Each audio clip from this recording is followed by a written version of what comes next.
आज अशोकर चतुर्थी राति बहुत खुशी अच्छी अशोक लिप्सा भलिया सुंदरी स्त्री पाई जितेबले खुशी हेनी केमिति।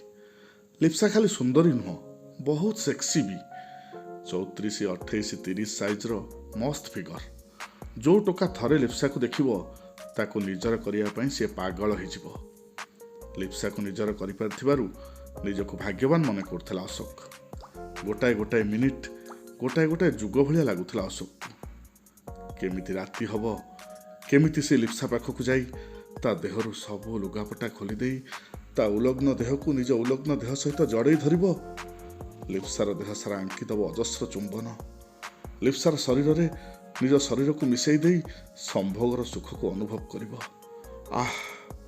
अस्थिर हो उठुला अशोक।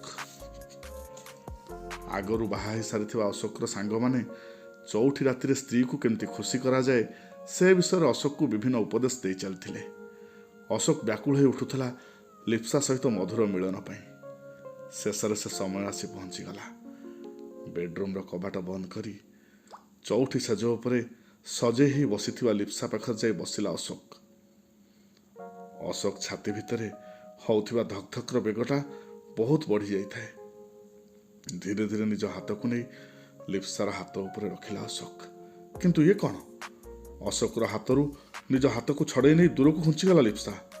चमकी पड़ा अशोक। सफा सफा शुणई देला लिप्सा, देख आमर अरेंज मैरेज। मु तुमको भल भाव चिन्हिनी। एबे भी तमें मो जन अजना पुरुष। तेणु जितेबाला मन सांगे मन मिसिनी शरीर सांगे शरीर मिसिबा संभव नुह। मत ए समय दरकार। अशोकर स्वप्न सबू काच खंड भली भांगी टुकुड़ा टुकुड़ा हो गला। कौन कहब कौन न कहब सी किछि भी बुझी पारलानी। लिप्सा पुणी कहला, जड़े अजना पुरुष सहित गोटे बेड्रे मुझे शोपारि। तमें बेड्रे शोपड़, मु सोफारे शोजी। प्रथम थर पर लिप्सा आगे मुह खोलिला अशोक। ना, बाहावेदी अग्नि को साक्षी रखी मु कथा देइछि तुमको दुनियार सबू सुख देवी। प्रथम राति मु तुमको कष्ट केमती दे पारि। तमें बेड्रे शोपड़, मु सोफारे आडजस्ट करनेबी। हाथ में तकिया धरी बेड्रु उठीगला अशोक। लाइट बंद कर शोई पड़ा लिप्सा। हेले अशोक आखिर निद नथिला। सोफा उपर पड़ी रही घर छात को चाह सी भावी चली बहुत किछि।